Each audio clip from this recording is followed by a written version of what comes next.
तो इस पेज के ओवरव्यू के बाद अब हम शुरुआत करते हैं अपने वेबसाइट क्रिएशन के प्रोसेस को। वेबसाइट को क्रिएट करने के प्रोसेस को शुरू करने से पहले हमें थोड़ा बहुत वर्डप्रेस के बारे में भी नॉलेज ले लेनी चाहिए, उसका एक ओवरव्यू ले लेना चाहिए कि आप किस तरह से वर्डप्रेस प्लेटफॉर्म को यूज़ कर पाते हैं और ये वर्डप्रेस प्लेटफॉर्म है क्या चीज़, उसके बारे में हम इसमें एक ओवरव्यू के बारे में जानते हैं। तो वर्डप्रेस एक ऐसा प्लेटफॉर्म है जो कि एक ओपन सोर्स प्लेटफॉर्म है, यानी कि कोई भी व्यक्ति, कोई भी पर्सन ईजिली वर्डप्रेस पर वेबसाइट्स को क्रिएट कर सकता है simply drag and drop tool के साथ।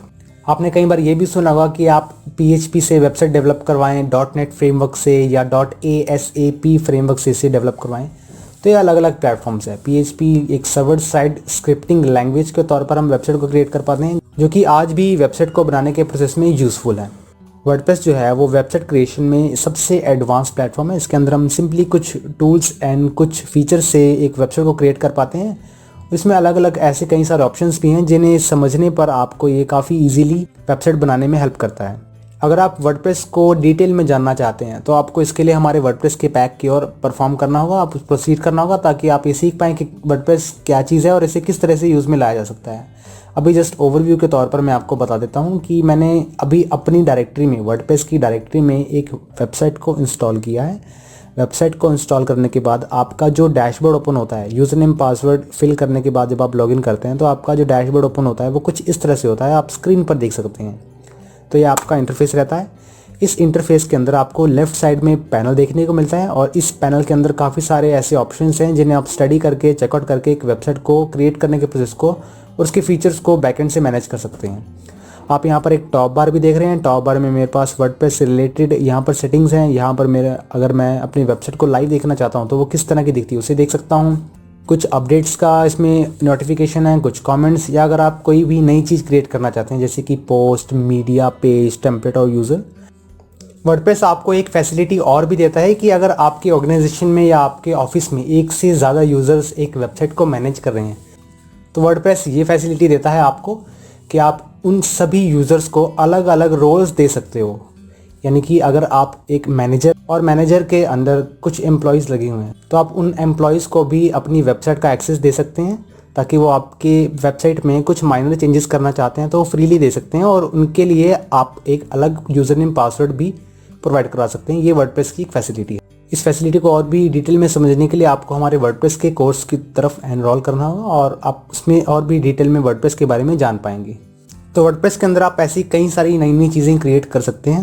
तो शुरुआत करते हैं इस वर्डप्रेस के लेफ्ट पैनल को थोड़ा सा समझने से कि किस तरह से इसे वेबसाइट बनाने के प्रोसीजर में यूज़ में ला सकते हैं।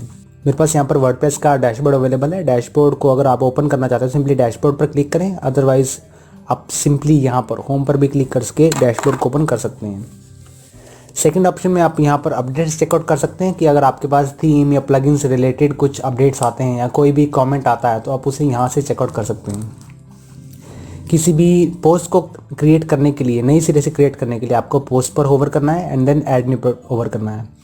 ऑल पोस्ट के अंदर आपकी ऑलरेडी मेड पोस्ट को आप यहाँ पर देख पाएंगे एंड ऐड न्यू के अंदर नई पोस्ट ऐड कर पाएंगे और अगर उस पोस्ट को आप कैटेगराइज करना चाहते हैं तो आप कैटेगराइज के सेक्शन पर क्लिक करें एंड उस पोस्ट में टैग्स लगाना चाहते हैं तो टैग्स पर क्लिक करें। तो इसके साथ आप पोस्ट को भी मैनेज कर सकते हैं। एंड देन हमारा अगला सेक्शन है मीडिया के नाम से। मीडिया के अंदर मैं दो ऑप्शन देख रहा हूँ यहाँ पर, लाइब्रेरी और ऐड न्यू।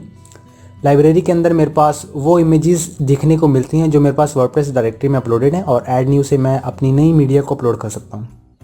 इसी तरह से पेजेस हमारे पास ऑल पेजेस में सभी इनबिल्ट पेजेस जो कि ऑलरेडी क्रिएट किए जा चुके हैं एंड ऐड न्यू ऑप्शन पे मैं नए पेज को ऐड कर सकता हूँ। कमेंट्स में मैं पोस्ट के बिलो में जो कमेंट्स आए होते हैं उन्हें मैनेज कर सकता हूँ।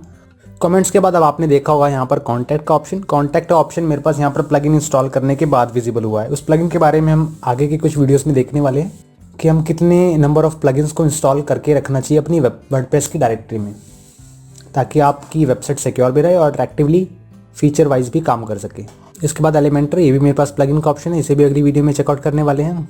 ये टेम्पलेट्स भी एलिमेंटर का ही एक ऑप्शन है। एलिमेंटर एक प्लगइन के तौर पर काम करता है और एलिमेंटर एक free drag and drop tool है जिसके थ्रू हम अपने इस पूरे वेब पेज को क्रिएट करने वाले हैं।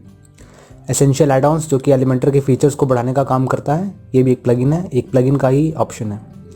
जैसे जैसे आप प्लगइन्स को इंस्टॉल करते जाएंगे वैसे वैसे आपके पास कुछ प्लगइन्स की जो लिस्ट है वो ऑप्शन वाइज यहाँ पर लेफ्ट पैनल में डिस्प्ले होनी शुरू हो जाएगी और कुछ को आप सेटिंग्स में होवर करने पर डाउन पे भी देख पाएंगे। ये प्लगइन के ऊपर डिपेंड है कि उसकी विजिबिलिटी कहाँ पर उसके लिए फिट बैठती है, उसके लिए क्या सुटेबल है। एंड देन अपीयरेंस पर होवर करते हैं। अपीयरेंस पर होवर करने पर आप थीम्स, कस्टमाइज, विजेट्स, मेन्यू, ऐसे कई सारे ऑप्शंस देख रहे हैं। थीम्स के अंदर हम अपनी वेबसाइट की थीम को सेटअप कर सकते हैं। कस्टमाइज में हम उस थीम को कस्टमाइज कर सकते हैं जो आपने इंस्टॉल की।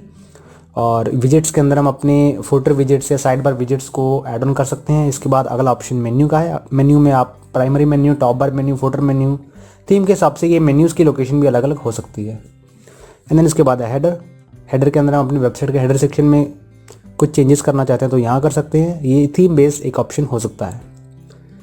इंस्टॉल प्लगइन्स, ये थीम रिलेटेड ऑप्शन है। एंड थीम एडिटर में अगर आप कुछ चेंजेस करना चाहते हैं वाया कोडिंग तो आप थीम एडिटर को ऑप्शन को ओपन करें एंड कोडिंग के थ्रू थीम में चेंजेस कर सकते हैं। अगला ऑप्शन आपके पास प्लगइन्स का है। प्लगइन पर होवर करने पर आप इंस्टॉल्ड प्लगइन्स जो कि आपके पास ऑलरेडी इंस्टॉल्ड हैं इस ऑप्शन पर क्लिक करके देख सकते हैं। नया प्लगइन ऐड ऑन करने के लिए ऐड न्यू पर क्लिक करें और किसी प्लगइन को एडिट करने के लिए प्लगइन एडिटर डायरेक्टरी को ओपन कर सकते हैं इस ऑप्शन के थ्रू। इसमें आपको एक बात ज़रूर ध्यान में रखनी है कि अगर आप अपनी वेबसाइट के फीचर्स को इंक्रीज करना चाहते हैं तो आपको फीचर के हिसाब से प्लगइन्स को भी इंस्टॉल करना है। यानी कि वर्डप्रेस जो काम करता है वेबसाइट के फीचर्स को बढ़ाने के लिए वो प्लगइन्स प्रोवाइड करता है, तो हमें उस प्लगइन को इंस्टॉल करना है अगर हम अपनी वेबसाइट को फीचरेबल बनाना चाहते हैं। तो अलग अलग प्लगइन्स अलग अलग तरह के फीचर्स प्रोवाइड करता है, लेकिन आपको प्लगइन को इंस्टॉल करने से पहले उसे एक बार स्टडी ज़रूर कर लेना है। अदरवाइज़ आपकी वेबसाइट में वायरस रिलेटेड प्रॉब्लम्स भी फेस करनी पड़ सकती हैं आपको।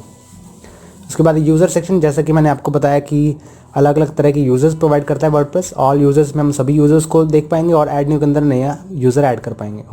एंड योर प्रोफाइल के अंदर जिसने अभी वर्डप्रेस का डैशबोर्ड ओपन किया ये उसकी प्रोफाइल से रिलेटेड है। अगर आपने ओपन किया तो अपनी प्रोफाइल को, अगर आपने किसी एम्प्लॉय को ये कंट्रोल्स असाइन किए हैं तो वो एम्प्लॉय की प्रोफाइल को यहाँ से एडिट कर पाएंगे। टूल्स के सेक्शन में मेरे पास कुछ अवेलेबल टूल्स कि मेरे पास वेबसाइट में वर्डप्रेस के अंदर कितने तरह के टूल्स अवेलेबल हैं, उसे इंपोर्ट करना, एक्सपोर्ट करना, साइट की हेल्थ के बारे में और एक्सपोर्ट और अपने पर्सनल डेटा को रेस करने के ऑप्शंस को आप वर्कआउट कर सकते हैं। सेटिंग पर होवर करने पर आप ये मेरे पास पोस्ट रिलेटेड सेटिंग्स हो सकती हैं राइटिंग, रीडिंग, डिस्कशन में, और जो जनरल है वो वेबसाइट की जनरल सेटिंग्स को, जैसे कि आपका वेबसाइट का टाइम जोन क्या है, आपके वेबसाइट का परमालिंक क्या है आदि। परमालिंक्स को हम यहाँ सेटअप कर सकते हैं। और प्राइवेसी और लिमिट लॉगिन अटेम्प्ट्स ये मेरे पास प्लगइन का ऑप्शन है। कोब्लॉक्स भी मेरे पास एक प्लगइन का ही फीचर है, का ही ऑप्शन है। कोब्लॉक्स भी मेरे पास प्लगइन का ही एक ऑप्शन है। इसी तरह प्रीमियम एडॉन्स भी और लॉगिन एज ए सिक्योरिटी भी। तो ये था आपके वर्डप्रेस डैशबोर्ड का एक ओवरव्यू कि आप किस तरह से इसे समझ पाते हैं ताकि आपको आगे फ्यूचर में वेब पेज बनाने के बारे में ईजी इन्फॉर्मेशन मिल सके।